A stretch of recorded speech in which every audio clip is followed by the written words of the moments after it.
जय गुरु जी, शुक्राना गुरु जी। सारी संगत को जय गुरु जी।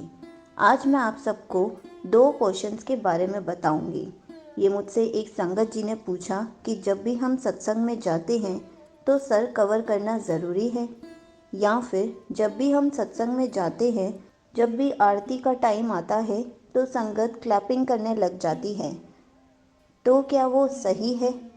बहुत ही अच्छी इन्फॉर्मेशन दूंगी इस वीडियो में, इसलिए वीडियो को लाइक करके चैनल को सब्सक्राइब कर देना और कमेंट्स में जय गुरु जी लिखना मत भूलना।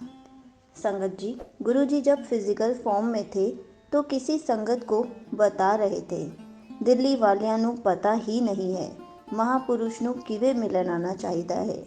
कुड़ियां छोटे छोटे कपड़े ते पैंटा पा के आ जांदी हैं, महापुरुष नू मिलन आन लई सूट पा के आना चाहिदा है।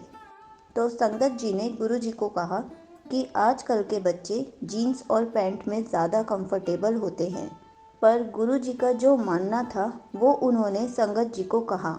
इसलिए हमें जब भी बड़े मंदिर या फिर सत्संग में जाना हो तो सूट पहन कर जाना चाहिए। हमें हमेशा गुरु जी के रूल्स फॉलो करने चाहिए। तो हम क्या गुरु जी की इतनी सी बात भी नहीं मान सकते? अब रही, जब हम सत्संग में सूट पहन के जाएंगे तो क्या हमारा सर ढकना ज़रूरी है? नहीं, गुरु जी ने ऐसा कुछ नहीं कहा कि आपका सर ढकना ज़रूरी है। अगर आप ढकना चाहते हो तो बहुत अच्छी बात है, अगर आप नहीं ढकना चाहते हो तो कोई प्रॉब्लम नहीं है। आप एक बार संगत को बोल सकते हैं कि आप अपना सर ढक लीजिए। अगर वो सर नहीं ढकना चाहते या आपका सुना हुआ अनसुना कर देते हैं तो आप उनको फोर्स मत कीजिए। कोई बात नहीं, वो सत्संग में आए उतना ही काफ़ी है। थोड़े टाइम में वो इतने सत्संग में जाएंगे, धीरे धीरे जब लोग उन्हें सर ढके हुए दिखेंगे तो वो खुद ढकना शुरू कर देंगे। हमारा काम था उनको एक बार बोलना, हमने उनको बोल दिया। मानना ना मानना उनकी मर्जी है, हम किसी को भी फोर्स नहीं कर सकते। सत्संग में ताली नहीं बजती, आज सत्संग में ताली बजाई जाती है, उसका आनंद लिया जा सकता है, ध्यान नहीं लगाया जाता। आज दिल्ली में आयोजित सत्संगों में जो हो रहा है, हम उसका अनुसरण कर रहे हैं या करना चाहते हैं। आज हो रहे सत्संग में संगत ताली बजाती है, पर गुरुजी जब फिजिकल फॉर्म में थे तब कभी भी ताली नहीं बजती थी। सत्संग में मर्यादा थी जिसका पालन किया जाता था। डुगरी के बाद पहला मंदिर जिसमें गुरुजी बैठे थे वह जलंधर का मंदिर था। वहाँ आज भी ताली नहीं बजती है। मैं एक सत्संग साझा करना चाहूँगी जो वहाँ हुआ था। वहाँ एक आंटी थी जिन्हें ये बात नहीं पता थी। वह मंदिर गई और वहाँ सत्संग के लिए बैठी और हमेशा की तरह ताली बजाने लगी। तुरंत ही दूसरी आंटी ने उन्हें रोका। पहले वाली आंटी ने कहा, हम दिल्ली में तो ताली बजाते हैं। दूसरी आंटी ने सरलता से उत्तर दिया, हमें नहीं पता कि संगत क्या करती है क्या नहीं करती है। हम वही करते हैं जो हमारे गुरु ने हमें सिखाया है और यही फॉलो होगा जो गुरुजी शुरू करवा के गए हैं। यहाँ ताली नहीं बजती, बात तो सही है। जलंधर मंदिर में आज भी ताली नहीं बजती। ये तो हुआ जो गुरुजी ने सिखाया। एक और बात शेयर करना चाहूँगी। हम अपने गुरुजी के साथ एक पर एक सीधा संबंध बनाने के लिए सत्संग में जाते हैं। हम वहाँ जाते हैं क्योंकि हम आध्यात्मिक विकास में आगे बढ़ना चाहते हैं। जब हम शब्द सुनते हैं और ध्यान लगाते हैं तब गुरुजी के साथ हमारा कनेक्शन बनता है। उस समय अगर ताली बजा के या शब्द और भजन गा के बर्बाद किया तो 2 घंटे बर्बाद हो जाएंगे। फिर हम कहते हैं गुरुजी ने हमारी समस्याओं का निवारण नहीं किया। कहाँ से करेंगे? गुरुजी के साथ हमने टाइम कहाँ बिताया? हम तो पार्टी करने गए थे, गाना गाया, ताली बजाई, डांस किया, खाना खाया, चाय पी, एंजॉय किया और आ गए। कनेक्शन कहाँ बनाया? हमें ताली क्यों नहीं बजानी चाहिए? इसकी वैज्ञानिक व्याख्या है, जब हम शब्द सुनते हैं तो उनके बजने वाली वाद्ययंत्रों से निकले धुन हमारे बाएं और दाएं मस्तिष्क को बराबर करती है।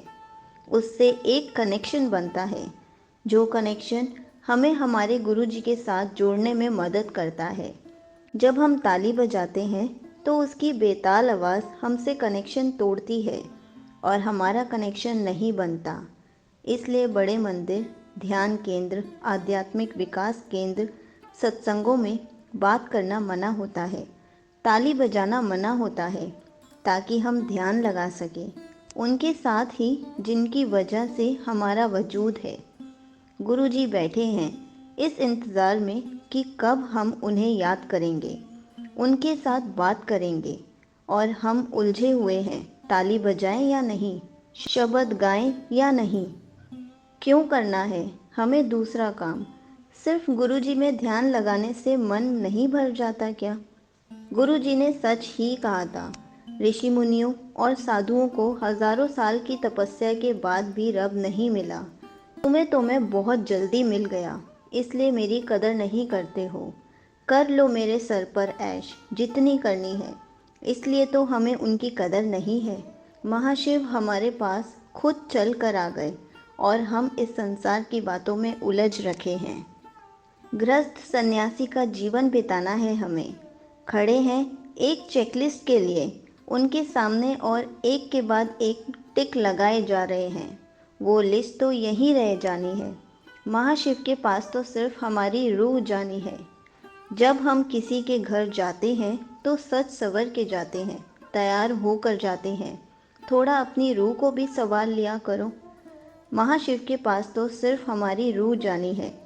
शब्द गाए नहीं जाते, सुने जाते हैं, ध्यान लगाए जाते हैं। सत्संग के दौरान मौन रहना ज़रूरी है, तभी तो पूरा कनेक्शन बनेगा, क्योंकि तभी तो हमारा पूरा ध्यान गुरु जी की तरफ जाएगा, ना कि ताली बजाने और गाने में। इस पर यह सवाल या विचार उठ सकता है कि सत्संग के दौरान जब आपके पास बैठा कोई व्यक्ति खूब रो रहा हो तो भी रिश्ता टूट जाता है। जो संसारिकता में डूबे होते हैं उनके लिए वो रोना होता है। अध्यात्म या आध्यात्मिक मार्ग को समझने वालों के लिए सत्संग में जाने की या बड़े मंदिर में जाने की असली कमाई होती है। जिस तरह हमारे घर के आंगन को धोने के लिए हमें झाड़ू और पानी की ज़रूरत होती है, उसी तरह शब्द हमारे आध्यात्मिक पथ की झाड़ू और आँखों में बहता पानी, पानी नहीं अमृत होता है, जिसे हमारे कर्म कटते हैं। सत्संग में बैठ के सुबकियाँ लेके रोना बहुत नसीब वालों को मिलता है। उनको मिलता है जो गुरु में लीन हो चुके होते हैं। ये तो गुरु का आशीर्वाद है। इससे कनेक्शन कभी नहीं टूटता। जो टूट गया वो कनेक्शन कभी बना ही नहीं था। ताली बजाने से और शब्द गाने से हमारी संगत का कनेक्शन नहीं टूटेगा। जो इस तरह सुबकियाँ लेके रो रहा हो, क्योंकि वो तो लीन हो गया गुरु में। कनेक्शन उसका टूटेगा जिसका कनेक्शन अभी बना ही नहीं है या बनने की कगार पर है। और जिसका कनेक्शन बनने वाला हो और हमारे गाने और ताली की वजह से उसका कनेक्शन नहीं बना या टूट गया, तब तो कर्म बन गए और वो हमें भोगने होंगे, क्योंकि ताली बजाना और गाना गुरु जी ने कभी नहीं सिखाया। गुरु जी के प्यार में संगत रोती तब भी थी और आज भी है। और रही बात रोने की, तो गुरु जी के सामने बैठ के रोना नसीब वालों को ही मिलता है। कष्टों को याद करके रोना और बात है, गुरु जी को याद करके रोना और बात है। तकलीफ़ों को सिमट के रोना और बात है, गुरु जी का शुक्राना करके रोना और बात है। किसी को मिलने की चाह में रोना और बात है, गुरु जी के दर्शन को तरसते रोना और बात है। संसारिक में डूब के रोना और बात है, आध्यात्मिक पथ में चल के रोना और बात है। इससे कभी कनेक्शन नहीं टूट सकता। गुरु जी के प्यार में डूब के रोना सिर्फ रोना नहीं, ये ही हमारी ज़िंदगी भर की असली कमाई है। सिर्फ जन्म की नहीं, आने वाले कई जन्मों की। अगर आपको गुरु जी से रिलेटेड कुछ भी पूछना है तो आप कमेंट्स में पूछ सकते हैं। मैं उसका आंसर कमेंट में रिप्लाई करके या फिर वीडियो बनाकर ज़रूर दूंगी। जय गुरु जी, शुक्राना गुरु जी।